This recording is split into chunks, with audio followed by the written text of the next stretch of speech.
ليس كمثله شيء وكو خواهرنيا هيش كزوك خوانيا هيش تيغوك خوانيا هاتشي شتيتو بيني تخيالي خود أونيا أقدار با بس أقدار بوجودي هي يعني لو وجودي خوا كس مناقشة نكد ولا رابردان إلا دهري كان نبي يعني أواني أمر في وترشيعي كان يج بزور بوتان ودرو ألنشي خوانيا والله دروك اللي ناخي خوانا بروان بخواها لبروا بأقدار بين أهل السنة وجماعة أم آياتا هنا دجي مجسمة لقل دجي معطلة مجسمة أواني قالوا خواوك أو وايا يعني دست يوك دستي موايا يعني كخويت على باسي وصلي شي خويك عليه وك أو وايا تمثيلك تشبيهك أوانت جماعتي كان مجسما كجسم بخوادان جماعتي معطلة كان قالنا أونية يعني همش تقل عقل الدان بو الشيخ الإسلام ابن تيمية فرمتشي أنا جماعتي مجسمة صنم فرستن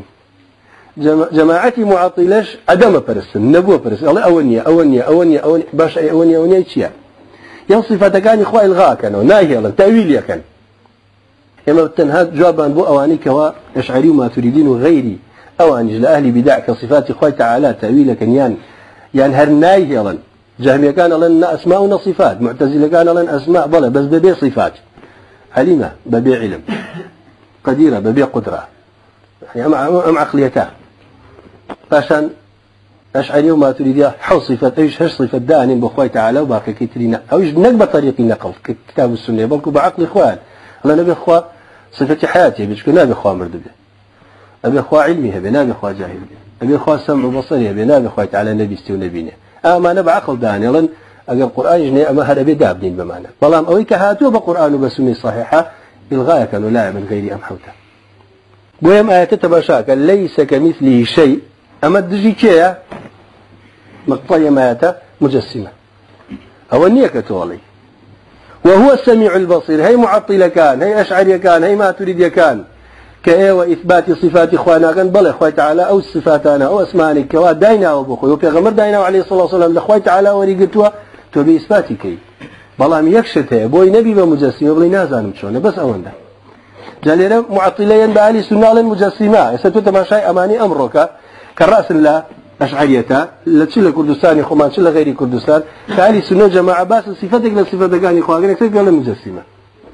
نايت بيت حد يقدامني بالآخر أهل السنة مجسمة نية خو أو نيوتوك أو وايا مجسمة لا يوقع على دستي وقت دست ما بيستوى أهل السنة وابله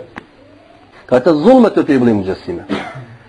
ظلمة كاتك أو إثباتي صفتك وكو خوا إثباتي كردوا زاناترين كذب خوا خويتي بيغمركيتي باشا صلى الله عليه وسلم كإثباتي اسمي يا صفتي كردوا حدد شيء إثباتي ناكي بس آية كيفيتك يزاني ليس كمثله شيء كما نزاني شيء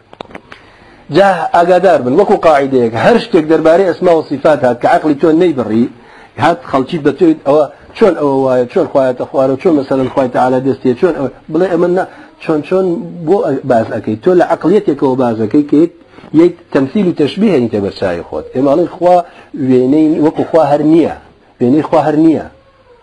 تويد مخلوق كيت برشاي خود كدستقات شيء وازني خوا واي ما كي وأتمنى خوا واي خوات على كباسي يدك أبو خوي وباسي ساقك وباسي تشيك وباسي تشيك توبل إيمان فيه ببيع أو يكبلم أو هاي تو دتشوي أجر بلا يوانيا والعياذ بالله تو تكذيب يا تكاكي أجر بلا يوايا وقوي من وايا هالعين ستو تجسيمة كرت وهو السميع البصير